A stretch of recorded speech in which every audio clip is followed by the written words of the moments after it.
हम बेशक हिंदुस्तान के गंगा जमुनी तहजीब की बात करते हैं, लेकिन कई बार ऐसी घटनाएं सामने आती हैं कि लगता है कि बांटने वाली ताकतें हम पर हावी होती जा रही हैं। तो क्या ऐसी परिस्थिति में निराश हुआ जाए? ऐसी बहुत सी बातें, बहुत सी मिसालें हैं जिनसे हमें अपने देश की विरासत पर गर्व होता है। बहुत से उदाहरण ऐसे हैं जिनके जरिए हमें अपनी मिलीजुली तहजीब पर अभिमान हो सकता है। आज बात ऐसे ही मंदिर परिसर की जिनको फिर से खड़ा करने में मदद की है के मोहम्मद ने। वो बहुत मशहूर पुरातत्वविद है। यह है आवाज द वॉइस और आप देखना शुरू कर चुके हैं द मंजीत ठाकुर शो। इससे पहले कि हम शो में आगे बढ़ें और आपको बटेश्वर मंदिर परिसर के पुनरुद्धार की कहानी को उनके नायक के मोहम्मद से मिलवाएं और उनके ज़बानी ही ये बात पूरी सुने, हम आपको बताते हैं इस मंदिर की अहमियत के बारे में।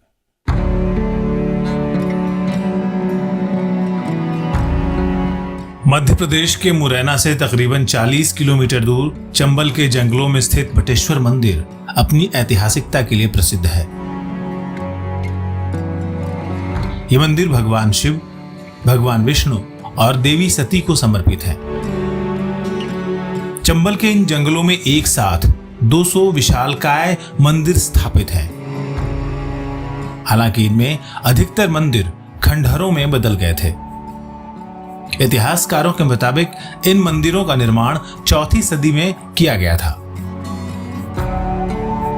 लेकिन कुछ इतिहासकार मानते हैं कि इनका निर्माण 8 से 10वीं सदी के बीच हुआ था। बटेश्वर मंदिर का निर्माण प्रतिहार वंश के राजाओं ने करवाया था और यह परिसर सम्राट विजयपाल प्रतिहार के शासनकाल में बनकर पूरा हुआ था। ये मंदिर बलुआ पत्थरों से बने हुए हैं और इनमें से अधिकांश मंदिर भगवान शिव को समर्पित हैं और यह पूरा परिसर 25 एकड़ में फैला हुआ है।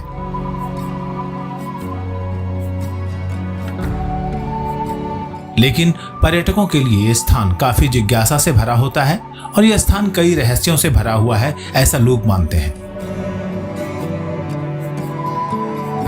मंदिर की वास्तुकला कारीगरी का उत्कृष्ट नमूना है, लेकिन हमलों और बाद में मंदिर के पास हुए उत्खनन की वजह से इनमें से कई मंदिर गिर गए। सबसे पहले साल 1882 में इस स्थान को अलेक्जेंडर कनिंघम ने चिन्हित किया था। उसके बाद प्रोफेसर माइकल मीस्टर ने यहां सर्वे किया। साल 2005 में भारतीय पुरातत्व सर्वेक्षण विभाग ने पुरातत्व अधिकारी के मोहम्मद के नेतृत्व में मंदिरों का संरक्षण शुरू किया और इस दौरान करीब 100 मंदिरों को फिर से बनाकर तैयार किया गया।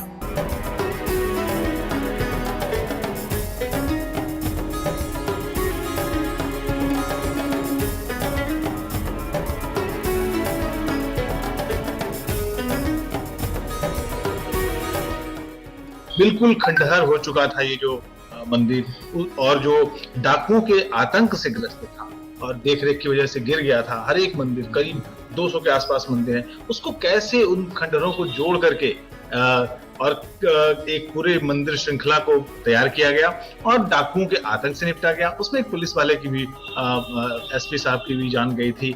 और ये सब पूरा किस्सा किस तरह से मोहम्मद साहब की नजरों से गुजरा है, हम सीधे उनसे जानते हैं। सर, सबसे पहला तो बटेश्वर के बारे में हमें ये बताएं कि सबसे बड़ा चैलेंज, सबसे बड़ी चुनौती क्या थी?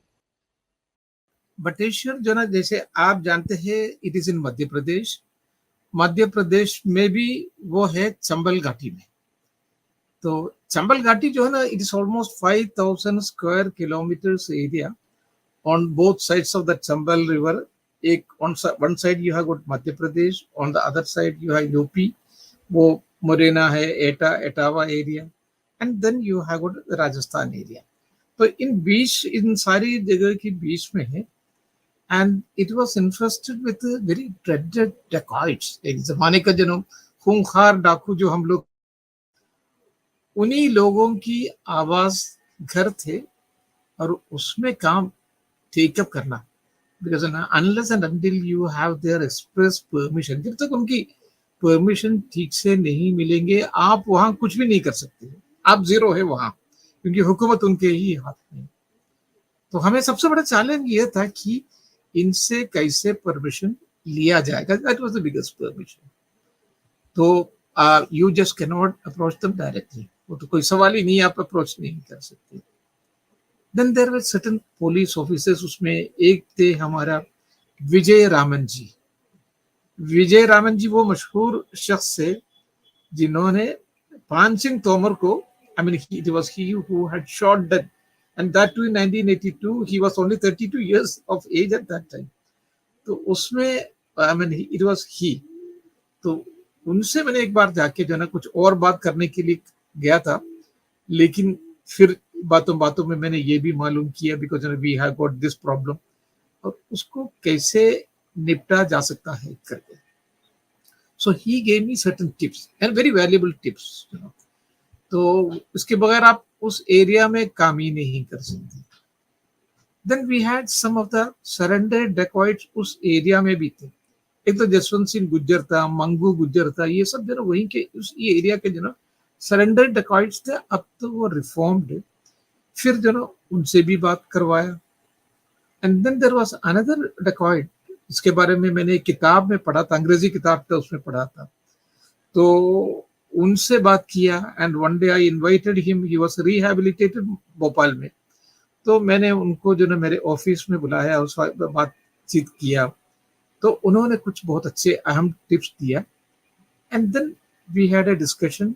फिर डायरेक्टली नहीं, उनकी इनके थ्रू डायरेक्टली जाने का हिम्मत नहीं था उस टाइम, तो उन लोगों ने परमिशन दे दिया काम करने का।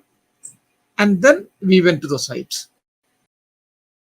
तो जब साइट पे गया था, क्योंकि you are going with all the trepidation, आप जना बहुत ही डरे हुए जा रहे, तो वहां जाके जब देखा तो जगह की हालात बहुत ही खराब था। It was full of forest area. एक तो इसमें जो ना बिल्कुल ये मंदिर जितने भी ये मोर देन 200 दिस वन टेम्पल्स, उस टाइम में पता नहीं, तो उसमें हम सोच रहे थे कि सिर्फ 35 मंदिर ही है करके, तो वो बिल्कुल बिखरा पड़ा हुआ है, as if in a great earthquake. The whole temple town had come tumbling down like a pack of cards without sparing anybody. इतनी बुरी तरीके से था। फिर हमने उसको जो ना क्लियर करना शुरू कर दिया, और क्लियर करने के बाद जो ना फिर पता चला कि हाँ more than 200 temples are there. अब फिर उसमें काम करना शुरू किया। ये जो मंदिर है, हिंदू मंदिरों में तो कोई मंदिर भगवान विष्णु का होता है, कोई शिव का होता है, कोई सती का हो सकता है, कोई गणेश का हो सकता है। तो ये पता कैसे लगाया गया कि कौन सा मंदिर किस भगवान का है? क्योंकि एक डॉक्यूमेंट्री में हम लोग देख रहे थे कि एक जगह जो नंदी है उसकी मूर्ति बुला के स्थापित किया, और तब ये तय हुआ कि सामने का मंदिर जो है वो शिव जी का मंदिर है। तो वो क्या किस तरह से पहचान की मंदिरों की आपने? हाँ, ये एक टेक्निक है, वो आर्कियोलॉजिस्ट ही जानते हैं वो टेक्निक क्या है। कि आर्कियोलॉजिस्ट एक ऐसा आदमी है, क्योंकि इसकी जो बेसिक जो ट्रेनिंग जब हमें दिया जाता है, तो फिर बहुत कुछ चीजें जो किताबों में मिलती है, कुछ हमारा जो अनुभव जो है, and that is of great immense use to us. तो उसमें ये बताया जाता है ये कौन सी है, बिकॉज शिवा अगर है, शिवा का जटा मकुटा होगा, तो उसको जटा मकुटे में जो उन्होंने पूरे गंगा जी को इसी के अंदर ही छिपा दिया था, तो इसको कहते हैं जडी चर्मी शिखंडी च सर्वांग सर्वभावना हरिश्च हरिनाच सर्वभूत हर प्रभु। सर्वभूत हर प्रभु means it is ultimately he who destroys everything, वही सबको खत्म करते हैं। शाश्वतम शिवम अच्युतम, अगर कोई शाश्वत अगर कोई है, दैट इज ओनली शिवा। तो इस हिसाब से हम लोग जाते हैं। तो विष्णु मंदिर है, उसके लिए कुछ और रास्ता है। अच्छा, और जो ना ये है, अगर आपके पास है कि दिस वन ब्रह्मा मंदिर है, तो उसको पहचानने का तरीका और है। उसी तरीके से हमें कभी कभी देवी टेम्पल भी मिल जाते हैं। तो वो देवी टेम्पल जो ना हम लोगों के लिए खासतौर जहाँ डेकॉइड्स ज्यादा है, वहां ज्यादा देवी टेम्पल मिलेंगे, क्योंकि वो वर्शिप जो ना देवी को ही करते हैं। महिषासुर निर्नाश शविदात्री वरदे नमः, रूपम देवी, जयम देवी, यशो देही दिशोरी, ये तो सब जो ना एक तो बेसिक ट्रेनिंग है। फिर हम लोग जो ना वहां जाके साइट पे जाके देखते हैं। वो जो आपने नंदी की जो बात कहा है, तो हमें उसके अंदर तो कुछ नहीं था, तो ये पता नहीं कर सकते हैं कि ये शिव का है या देवी का है, क्या है। फिर हम लोग देते ऊपर जो ना उसको ललाट बिंब कहते हैं, जो चौकट है चौकट के ऊपर अगर शिव जी का है तो होगा तो खैर तो बुल होगा, नंदी होगा, ये अगर विष्णु का है तो गरुड़ होगा। तो ये सब हमारा पहचान है। लेकिन वहां थे ये वाला गणेश जी थे। गणेश जी बेटा तो शिव की जरूर है, लेकिन वो विष्णु मंदिर में भी मिल जाते हैं। उसमें विष्णु मंदिर में उनका तो ये है, वो विघ्न विनायका कहते हैं, जो I mean he is the remover of all obstacles. तो विष्णु मंदिर में भी हो सकता है। तो उनके ऊपर जो ना आप बहुत ज्यादा आप ये डिपेंड नहीं कर सकते। तो फिर मैंने वो जो जमीन पे जो जो वो तो प्लेटफॉर्म था, उसमें मैंने एक छोटा सा कटाव देखा। अच्छा, वो कटाव दीर्घ चतुर की थी। दीर्घ चतुर है, एलोंगेटेड है, तो इसका मतलब मुझे समझ में आ गया है कि this is really a Shiva temple, ये नंदी स्थान है। तो मैंने वो जो मंदिर है उसका जो क्या, तो मैंने वो रिसाइड किया। मैंने पहले तो खैर तो I took this one round of the circumambulation किया, प्रदक्षिणा किया। फिर मैंने रिसाइड किया वाहनम वृषभो यस्य वासुकी कंडभूषणम वामे शक्तितरम देवा वाकाराय नमो नमः। तो 7 बार जो ना वो उसको प्रदर्शन किया। और उसके बाद जब पूरा राइट साइड में मैंने देखा, हाँ, छोटा सा very beautiful cute Nandi was looking at me as if he was waiting for me for the last 1000 years। पिछले 1000 साल तक जो ना मेरे ही इंतजार में वो खड़े हुए, बिल्कुल मुझे ऐसा ही लगा। वो है ना एक इससे कहते स्पिरिचुअल यूनियन। ये रफ्त मोहब्बत भी क्या रफ्त मोहब्बत है, दिल उनका वहां धड़का, आवाज यहाँ है। तो it was almost like that one. तो फिर हमें पता हो गया कि ये वही है और शिव मंदिर है। फिर लाके रखा, बिल्कुल एकदम परफेक्टली बैठ गया। नंद जी को उनका सिंहासन जो है दोबारा मिल गया। It was almost like that. अच्छा, ये जो जो निर्भय गुर्जर या दूसरे जो वहां पे डकैत थे, क्या हमने कहीं सुना है कि आपने उनको बताया कि ये गुर्जर प्रतिहार लोगों का मंदिर है, उनके ही पुरखों द्वारा बनाया गया, उससे कुछ मदद मिली थी क्या? नहीं, उन्होंने ही उनके पहले तो खैर तो उनका ही परमिशन चाहिए। वहां 3 ग्रुप थे। एक तो यही गुज्जर वाला ग्रुप था। अच्छा, दूसरा है गडरिया वाला ग्रुप था। तीसरा है टोकिया वाला। टोकिया वाला mostly they are from Rajasthan वाला ग्रुप है। तो मोस्ट इम्पोर्टेंट ग्रुप यही थे, तो हमें उनसे ही परमिशन चाहिए था। और बाकी लोगों से भी उन्होंने ही बात किया होगा। लेकिन वो एक दिन जो ना मैं एक मंदिर से दूसरे मंदिर जा रहा था, तो एक आदमी मिला मुझे जो ना, वो एक बहुत बड़ा मंदिर है डोडा मठ करके, वहां बैठ के बीड़ी पी रहा था। तो मंदिर के अंदर नहीं, बाहर।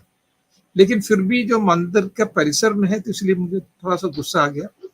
मैंने उनसे पूछा, आपको शर्म नहीं आती, आप मंदिर में बीड़ी पी रहे? अच्छा, मुझे पता नहीं थी आदमी कौन है, क्या है ऐसे, क्योंकि पुलिस उनकी जो ना ढूंढते हुए जो ना बिल्कुल तलाश में है। और वो आदमी मेरे सामने बैठा हुआ है और वो बीड़ी पी रहे, उनका फेस हाफ कवर्ड था। तो उस जमाने में जो 2004 2005 में जो ना फेस कवर्ड जो ना सारे लोग नहीं करते, आजकल सब लोग करते हैं, लेकिन ये हाफ कवर्ड भी था। तब तक जो ना मेरा ये वो इंटरमीडिएट जो थे, वो उनको मैं हमेशा जो ना पास में रखता था। वो आगे आके मेरा हाथ पकड़ा, मुझसे कहा, सर आप उनसे कुछ मत कहिए। And that was an enough warning for me. मैं समझ गया, क्योंकि मैंने उनके एक ये देखा था, एक इंटरव्यू देखा था आज तक चैनल में। तो उसमें वो बहुत बड़े बड़े बातें कर रहे थे। हाँ, मैं तो सरेंडर करने के लिए तैयार हूँ, लेकिन अगर भाई साहब कहेंगे तो मैं सरेंडर करने के लिए तैयार। उस जमाने के जो चीफ मिनिस्टर थे यूपी के, उनके बारे में ये था। तो मैं समझ गया अब भाग नहीं सकता, क्योंकि उस सारी जगह पे उनके आदमी है। तो मैं उनके पैर पे बैठ गया। अब मैंने उनसे कहा, सर ये सारे मंदिर और यहाँ का ब्रह्मा विष्णु महेश सारी चीजें जो ना आप ही की वजह से बच गया, वरना ये आजकल अमेरिका में होता है, इंग्लैंड में होता है या पेरिस में होता है, इससे आप ही की वजह से बच गया। उनको बहुत ही अच्छा लगा, कोई आदमी जो ना पहली बार उनके तारीफ कर रहे। फिर मैंने उनसे कहा कि ईश्वर ने कुछ सोच समझ के आपको यहाँ भेजा। तो उन्होंने पूछा क्या है वो। तो मैंने बताया कि जो ना ये जो मंदिर जो आप देख रहे हैं, ये तो यूपी में देख रहे हैं, सॉरी एमपी में देख रहे हैं, इसी तरीके का मंदिर यूपी में भी है, राजस्थान में भी है, और ये सारे एरिया में है। वो सब जो है एक बहुत बड़ा शक्तिशाली वंशावली थे, जिनका नाम था गुज्जर प्रतिहार वंशावली कहा जाता था, और उन्होंने बनाया है। और ईश्वर ने आपको इसलिए भेजा यहाँ इसका प्रोटेक्शन के लिए, क्योंकि आप निर्भय सिंह गुज्जर जी है, आप उसी परिवार से आ रहे हैं, इसलिए जो ना इसका सुरक्षा का जो दायित्व है वो ईश्वर ने आपके ऊपर छोड़ा है। So that was a great moment, क्योंकि उनको पहली बार ये पता चला कि वो he belongs to that illustrious family of rajas and maharajas who had built not only these temples but many other temples also in Rajasthan, जो आपका पाकिस्तान का गुजरान वाले भी है, वो भी इसी में। So that was a defining moment in his life.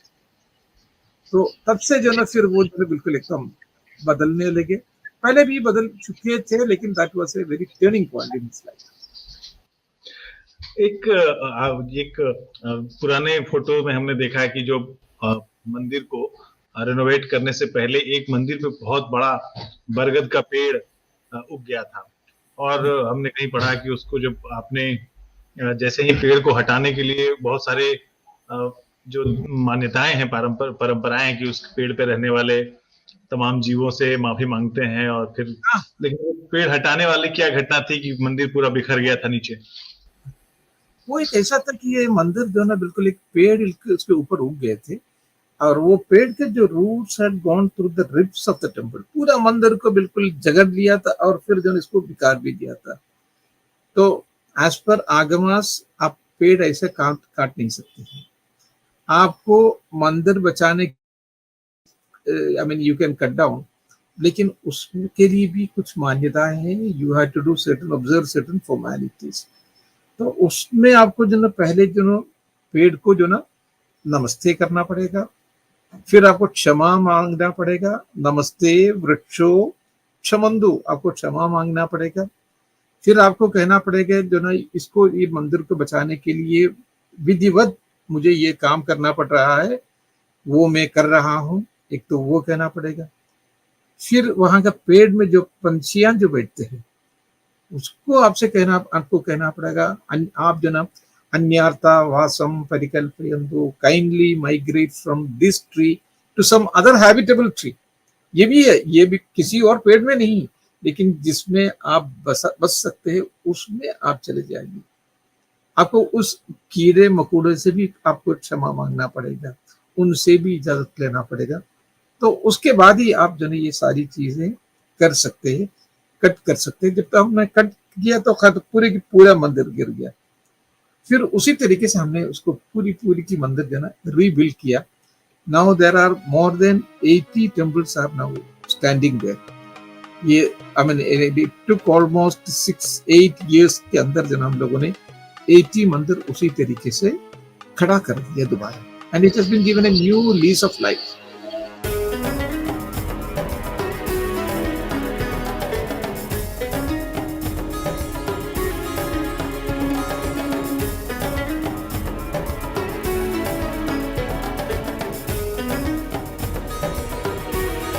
Vishnu मंदिर को निकालने का काम कितना मुश्किल था वहां पे, इतने सारे मंदिरों के बीच में से विष्णु मंदिर है, फिर भूतनाथ मंदिर जो सबसे महत्वपूर्ण है शायद, तो उस पूरी प्रक्रिया से, उस पूरे प्रोसेस से कैसे गुजरे?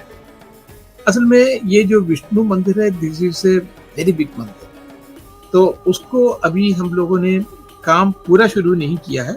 हमने उसके आसपास के पहले जो भी आप काम करते हैं, मेन टेम्पल को टेकअप करने के पहले जो है आपको पहले जो आसपास में जितने भी छोटे छोटे मंदिर है उसको ठीक करना पड़ता है। तो अभी हम लोग जो है वही काम ठीक किया है। अब नाउ द इन्फोसिस जो मिसेस सुधा नारायण मूर्ति जी है, जो इन्फोसिस फाउंडेशन के जो चेयरमैन है, madam is a great philanthropist, she is a very great business women है, and at the same time she is an madam is an author, and madam is I mean is a very great scholar. क्योंकि उनसे अगर जब बात करेंगे, because we were there at Bateshwar, तो उसमें तो खैर तो आर्ट, आइकोनोग्राफी, आर्ट, आर्किटेक्चर, वो सारी चीजें जानते हैं। तो now they are funding it, जो 4 crores रुपीज उसी के लिए इन्फोसिस ने दिया है। तो अभी उसका काम शुरू करने जा रहे हैं, जस्ट टेकअप किया है, लेकिन अभी थोड़ा सा और टाइम लगेंगे। बाकी सारी चीजें जो ना, एक तो है तो we have to bring them down, give a very strong foundation and then re-erect. तो थोड़ा सा टाइम लगेगा, लेकिन आसपास का काम हम लोगों ने पूरा किया। और भूतनाथ मंदिर को कैसे निकाला? फिर एक मंदिर की सीरीज आप देख रहे थे कि सीढ़ियों के पास में, हम पुरानी तस्वीरों में देख रहे थे कि 3-4 सीढ़ियां आपको दिखी और आपको लगा कि ये मंदिर हैं, और फिर वहां पर जब आपने सीरीज शुरू की तो पूरी 11 या 12 मंदिरों की एक सीरीज वहां पर आपको दिखी है। वो क्या प्रोसेस या है, कैसे उसका है? वो एक जगह पे हम लोगों ने तो देखा, तो मंदिर नहीं है लेकिन सीढ़ी है। मंदिर तो गिर गया, तबाह, इतना ज्यादा तबाही हुई थी, खैर तो मंदिर तो बिल्कुल गिर गया, लेकिन आसपास में ही गिरा, कहीं दूर नहीं गिरा। तो स्टेप्स है लेकिन मंदिर नहीं है, स्टेप्स है मंदिर नहीं है। तो हमने तो पूरा गिन के देखा स्टेप्स कितनी जगह पे है, तो पता चला कि एक जगह पे 6 है, उसके पीछे 8 है, उसके आगे 8 है, सॉरी 6 है। तो इट मीन टोटली 20 मंदिर वहां उसी एरिया में है। तो पहले से पेड़, बहुत बड़े बड़े पेड़ थे, उस पेड़ को हमने एक तो खैर हटा दिया, और उसके बाद फिर हम लोगों ने रिकंस्ट्रक्शन शुरू किया। तो बिल्कुल जैसे जो ना, जो फिनिक्स के बारे में एक पंछी है जो फिनिक्स जो कहते हैं, जो बिल्कुल खत्म होने के बाद, मरने के बाद जो ना वो फिर जो ना उनकी राख से निकल जाते हैं, उसी तरीके से we have been now able to give a new lease of life to all the 20 temples. वो बिल्कुल अपनी जो ना, बिल्कुल अपनी अपनी श्मशान गढ़ से जो ना, फिर वो जो ना दे हैव कम आउट। तो वो 20 मंदिर सिर्फ एक ही जगह पे हम लोगों ने उसी पे ये पत्थर यूज करते हुए दोबारा बना दिया है। उस जगह पे, जिस इलाके में बटेश्वर में ये मंदिर है, वहां पर जो कंस्ट्रक्शन का काम है उसके लिए पानी की जरूरत होती होगी। पानी तो वहां पे है नहीं, फिर पानी आया कैसे? नहीं, असल में वो पानी, वो उस जमाने में तो खत्ते की बहुत बड़ा मंदिर का केंद्र था, तो पानी जरूर रहा होगा, लेकिन जब हम लोग गए थे पानी नहीं थी। जितने भी जो पानी का जो एरिया था वो पूरे की पूरा ढका हुआ था, सब कुछ ढका हुआ था, और उसके ऊपर जो है पेड़ उग गए थे। तो हमको भी लगा यहाँ पानी मिलेगा नहीं, लेकिन फिर वो हम लोगों ने जो टोपोग्राफी जब स्टडी करते हैं, तो वो पूरे की पूरा टोपोग्राफी स्टडी किया, हमने देखा कि इसका स्लोप कहाँ जा रहे हैं। तो वो स्लोप को फॉलो किया, और उसके बाद एक जगह आके हम लोगों को लगा यहाँ पानी पूरा मिलेंगे। तो वहां हम लोगों ने क्लियर करके देखा, तो पहले तालाब मिल गया, पानी नहीं, तालाब निकल गया, मिल गया। फिर उसके नीचे हम लोगों ने जब एक्सकेवेशन किया, we got copious amount of water, बहुत सारे, बहुत पानी तो काफी मात्रा में हम लोगों को मिल गया। और तब जो है डाकुओं ने ये कहा, क्योंकि मन चंगा है तो कटौती में गिरना, ये उन्हीं की तरफ से था। क्योंकि तब तक जो काफी जितने भी डकॉइट्स थे वो भी हमारे साथ आ गए थे, क्योंकि वो फिर जो ना डकॉइटी छोड़ के जो ना, फिर हम लोगों ने सोचा कि इस काम में जो ना हाथ बटाएंगे, तो उसमें उनको पैसा भी मिल जाते हैं, फिर उनको डकॉइटी करने की जरूरत भी नहीं है, और हमारे भी, हमारा रक्षा भी हो गया, और हमारा काम भी चल गया। तो बहुत अच्छी तरीके से चल रहा था। So it was their statement, मन चंगा है तो कटौती में गिरना। कटौती में, हाँ। अच्छा, वहां पर जो कि जंगल के बीच में था, तो लोग मंदिर जाने के लिए जब आने लगे कंस्ट्रक्शन के बाद, तो सड़क वगैरह का कंस्ट्रक्शन कैसे हुआ, कैसे बनाई गई सड़क? क्या कोई स्टेट गवर्नमेंट की तरफ से या सेंट्रल गवर्नमेंट की तरफ से कोई इस काम में मदद मिली? क्योंकि आर्कियोलॉजिकल सर्वे ऑफ इंडिया तो ये काम नहीं करेगा। हाँ, नहीं, ये असल में जो ना इनिशियल स्टेज में तो खैर तो वहाँ के लिए कोई रोड नहीं था, ये जो वेरी बिग प्रॉब्लम, हमें गाड़ी जो ना काफी दूर रखना पड़ता था। लेकिन जो उस टाइम में यशोधरा सिंधिया जी उस टाइम में टूरिज्म मिनिस्टर थे। मैं बात कर रहा हूँ 5 की बात कर रहा हूँ। And madam is unlike many other ministers, madam had a very abiding interest in सब सारी चीजों में, जो आर्ट है, आर्किटेक्चर है, तो इन लोगों सारी चीजों में। तो मुझसे एक बार शिकायत किया, तो उन्होंने कुछ अखबार में देख लिया कि वहाँ काम चल रहे, तो मुझसे कहा कि मोहम्मद जी, आप इतना बड़ा काम जो ना उस एरिया में कर रहे हैं, जो मेरा एरिया है, उनका इलाका है, तो आपने अभी तक मुझे दिखाया नहीं है। तो हम लोगों ने एक दिन प्लान बनाया, प्लान के हिसाब से हम लोग गए, and she really saw the problem we were facing. अच्छा, मैडम टूरिज्म के मिनिस्टर थे, तो इमीडिएटली मुझसे पूछा what do you need from my side.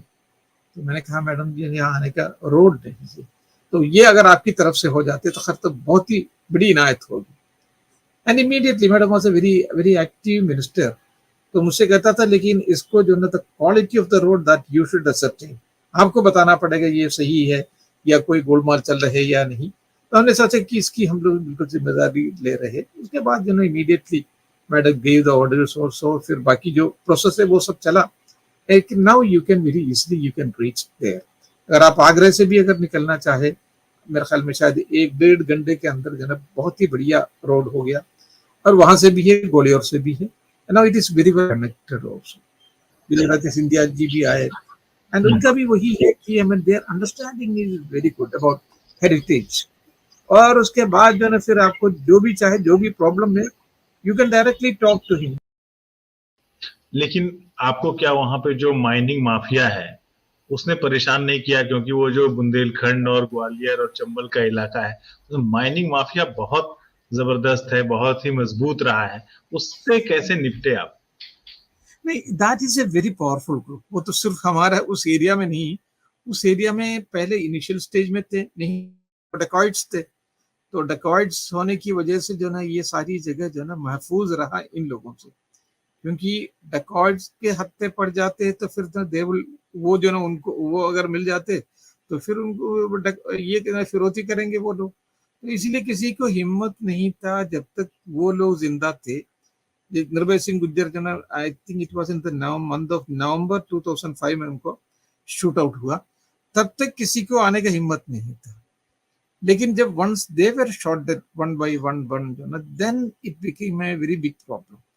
तो उन लोगों ने रैम्पेंट माइनिंग दे स्टार्टेड, और मेरा जो मंदिर जितने भी थे वो सब जो ना गिरने लगा, and it develop cracks also. I wrote to so many people, forest officer को लिखा, एसपी, कलेक्टर, सबको लिखा। एक मिनिस्टर थे, मुझे पता था कि वो इसके पीछे है, उनको भी लिखा। वो बाद में एक दूसरे केस में वो जेल भी गया है। तो ये सब हुआ है।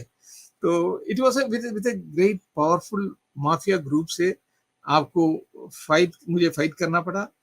लेकिन बहुत ईश्वर की कृपा है तो मैं तो बच गया, but not a young IPS officer. वो बहुत ही वेरी यंग आईपीएस ऑफिसर। वो I think he was also only 32 years old.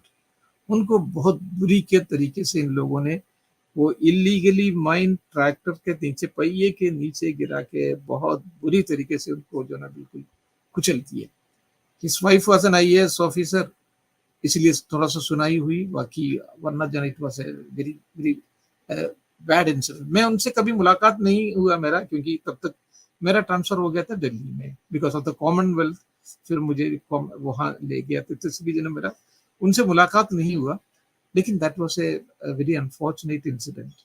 तो ये वहां तक पावरफुल ग्रुप है, आप फाइट करना इतना आसान नहीं है। लेकिन आपने आखिरकार संघ प्रमुख जो थे, सरसंघ चालक सुदर्शन जी, उनको एक चिट्ठी लिखी थी। Yes. उसका क्या असर हुआ? It was immediately, because I said that what Mohammad Ghazni, Mohammad Ghori had done during those periods.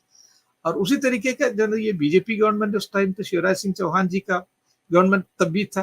तो I wrote that was a very powerful letter, and immediately the greatness of the man is Sudarshan ji is that he immediately took action within 24 hours. The whole other he might have pulled up the chief ये जहां police officers को जहां करना है, he might have done it, and immediately police was rushed to the area. अच्छा, वो group भी इतना मजबूत थे जो माइनिंग वाला, तो दे वर फुल्ली आर्म्ड, और उनसे और इन लोगों से, पुलिस से बाकायदा मुठभेड़ हुआ, और हावर्स एंड हावर्स मुठभेड़ हुआ, and ultimately the police was able to suppress everything. लेकिन मेरा सबसे बड़ा समस्या था ये था कि तब तक जो ना अंबिका सोनी जी हमारे मिनिस्टर थे, तो उन्होंने she wrote a letter to Shivraj Singh Chouhan ji को लिखा कि जो ना this law and order is under you, the state has to support archaeological survey of India, और एक चिट्ठी लिखा, और वो चिट्ठी का जो इफेक्ट जो है ना वो बहुत ही अच्छा हुआ। They started supporting us also, लेकिन उसमें एक आखिरी सेंटेंस जो था कि वो मेरे खिलाफ था। ये एक ऑफिसर जो अखबार वालों से भी बात करते हैं, बाकी लोगों से भी बात करते हैं, इनके ऊपर क्या एक्शन लेना है वो मैं आपके ऊपर छोड़ रहा हूँ करके। तो that was a very very very very big statement also. अब तो मेरा बिल्कुल एकदम जो ना, मुझे तो हर महामृत्युंजय मंत्र को जो ना पढ़ने के अलावा मेरे पास और कोई रास्ता नहीं था, और कोई रास्ता नहीं था। तो आखिरकार कुछ कार्रवाई हुई, विभागीय कार्रवाई की? आपने सरकार के अलावा भी दूसरे चैनल्स को, दूसरे चैनल के जरिए चिट्ठी लिख करके या संघ से संपर्क किया था, तो कुछ कार्रवाई हुई आखिरकार? क्या सस्पेंशन कर सकता था? संघ took very immediate action, उससे असर भी हुआ। And then the best thing was, you know, पूरा मध्य प्रदेश के पूरा और नेशनल प्रेस भी, नेशनल चैनल्स जो ना, ये सब सारे के सारे जितने भी चैनल्स थे वो सब जो ना मेरे साथ थे और मुझे सपोर्ट किया, खुल के सपोर्ट किया उन लोगों ने। क्योंकि एक प्रेस को इतना खुल के सपोर्ट करना जो ना कभी कभी मुश्किल हो जाते हैं, क्योंकि बहुत एडवर्टाइजमेंट के ऊपर जो ना स्टेट के ऊपर डिपेंड करना है बहुत चीज़ों के लिए। But they fully supported me, इसलिए मैं तो वहाँ ऑफिशियली भी मैं बच गया। वरना जनाब एक चीफ मिनिस्टर जब लिखते हैं तो खैर तो जो मिनिस्टर इंचार्ज है as per the protocol action तो लेना ही पड़ता है। लेकिन वो प्रेस वाले, कुछ प्रेस वाले वहाँ मिसेस अंबिका सोनी के पास जाके बताया भी ये कितना जबरदस्त काम हुआ है वहाँ, वो शायद आपको अंदाजा भी नहीं है, और उस ऑफिसर को ऊपर कोई एक्शन लेना जो ना वो मुनासिब नहीं होगा करके। ये मुझे बाद में पता चला जब मेरा दिल्ली में पोस्टिंग हुआ। वो लोग जो ना, जो मुझसे कभी मुलाकात नहीं हुआ था लेकिन किया था, लेकिन उन लोग जाके देख लिया तो वहाँ बटेश्वर, तो उनको पता चला कितना बड़ा काम है इंडिया में, इतना बड़ा काम जो ना इतने कम पैसे में, because I spend only 2 crore of rupees में 80 मंदिर को, और वो भी ये नहीं कि रिपेयर वर्क नहीं है, वो बिल्कुल तबाह बर्बाद हो गए थे, बिल्कुल जमीन दोष हो चुके थे, कुछ जनों को एक्सकेवेट करके निकालना पड़ता था। तो वो इतना बड़ा काम जो ना, इतने 2 करोड़ रुपए के अंदर जो ना काम करना, इट इज इम्पॉसिबल टास्क ना। अभी मैं भी जब सोचता हूँ तो मुझे भी लगता है that was a great task, Himalayan task, Himalayan task बेशक। लेकिन ये हम लोग जो आपकी खोज है उसके जरिए हमने ये जाना कि ये जो मंदिर हैं बटेश्वर के, वो खजुराहो के मंदिरों से भी 300 साल पुराने हैं। तो टूरिज्म सेक्टर, एक तो इसके हिस्टोरिकल इंपॉर्टेंस क्या है पूरे इंडिया के लोगों के लिए, और हमारे कल्चरल डाइवर्सिटी में इसका कितना इंपॉर्टेंस है। दूसरी बात, टूरिज्म में इसका कितना रोल हो सकता है कि उस इलाके में टूरिज्म बढ़ाया जाए, क्योंकि अब तो डकैतों का जो आतंक था जिसकी वजह से कम था, तो वो तो खत्म हो गया है। देखिए इसमें टूरिज्म का जो ना, जो बहुत ही महत्वपूर्ण रोल है, क्योंकि आप जिस एरिया का अगर देखेंगे, इस एरिया में गरीबी बहुत ज्यादा है, बेरोजगार बहुत ज्यादा है। तो वो पूरा एक ग्रुप ऑफ जितने भी लोग हैं, इनको सबको जो ना काफी हद तक जो ना, अगर टूरिज्म को अगर आपने बढ़ावा दे दिया है तो लोगों की जिंदगी जो ना बदल जाएंगी। उसमें जो ना फिर आपके लिए क्या होगा कि विदेश से भी जो ना टूरिस्ट, बहुत आजकल भी जो ना विदेशों से काफी टूरिस्ट आते हैं वहाँ का जो ना नेदरलैंड का जो ओलंपिक जीतने वाले जो लेडीज टीम था, वो लोग भी वहीं पहुंच गए थे देखने के लिए इतना बड़ा काम क्या है करके। तो एक तो मैंने एक सुझाव दिया था गवर्नमेंट ऑफ मध्य प्रदेश को, ये क्योंकि मध्य प्रदेश में काफी एरिया में जो सरेंडर डकॉइट्स थे पुराने जमाने का, जो जैसे जो ना एक जो नामी किरामी जो डकॉइट्स था, मान सिंह था, तो मोहर सिंह थे, इतने बड़े जो ना लोग का, उनके हथियार कई जगह पे है, कई मालखाने में है, ग्वालियर में है, सागर में है, भोपाल में है। तो ये सारी चीजें इकट्ठा करके उसी तरीके से इनको सबको जो स्कल्पचर्स बना के एक डेकॉइड म्यूजियम या बागी म्यूजियम कहिएगा, एक सुंदर वर्ड जो ना, बागी म्यूजियम बना दीजिएगा। वो म्यूजियम देखने के लिए पूरी दुनिया से लोग आएंगे। अब देखिए, आप इंग्लैंड में जाएंगे, वहाँ रॉबिन हुड म्यूजियम है। रॉबिन हुड म्यूजियम देखने के लिए पूरे की पूरा जो ना लंदन से लोग जाते हैं, तो वहां के लोग जाते हैं। उसी तरीके से आप स्पेन में जाइएगा, स्पेन में इसी तरीके से रॉबर्ट्स म्यूजियम है। और जो हमारे पास जो है, इसको और कोई उस एरिया को रिप्लिकेट नहीं कर सकते। अगर आज भी अगर आप चले गए उस एरिया में, चंबल का वो जो ना नदी का कटाव, वो ये सब चीजें जो ना, उसी तरीके से रखिएगा और उसके बाद जो ना ये म्यूजियम बनाइएगा। सिर्फ एक म्यूजियम में आपको जो ना पूरे एक दिन के लिए जो ना पूरी चीजें वही मिल जाएगी। उसके बगल में एक पडावली करके एक मंदिर है, बहुत ही सुंदर मंदिर है, और उसमें जो ना जो उसके आर्ट वर्क है वो 3D डायमेंशनल वाला आर्ट वर्क है, किसी ने अभी तक नोटिस नहीं किया। और फिर एक हमारा जन जो एक मिटावली करके एक दूसरा मंदिर है, तीसरा मंदिर है, वो मंदिर एकदम सर्कुलर मंदिर है। तो अक्सर लोग ये कहते हैं जो हमारा पार्लियामेंट हाउस है, जो प्रेजेंट पार्लियामेंट हाउस है, बिल्कुल उसका नक्शा यहीं से ले गया है करके। एक बार मैंने ये अखबार में दिल्ली में जब मैं था खैर तो मैंने एक प्रेस स्टेटमेंट ये दिया भी था कि that is the parliament house was copied from this. वो 64 योगिनी का मंदिर है। 64 योगिनी का मंदिर जो है वो हमेशा जो है गोलाकार में रहते हैं और बिल्कुल एकदम डिक्टो पार्लियामेंट हाउस का डिक्टो है।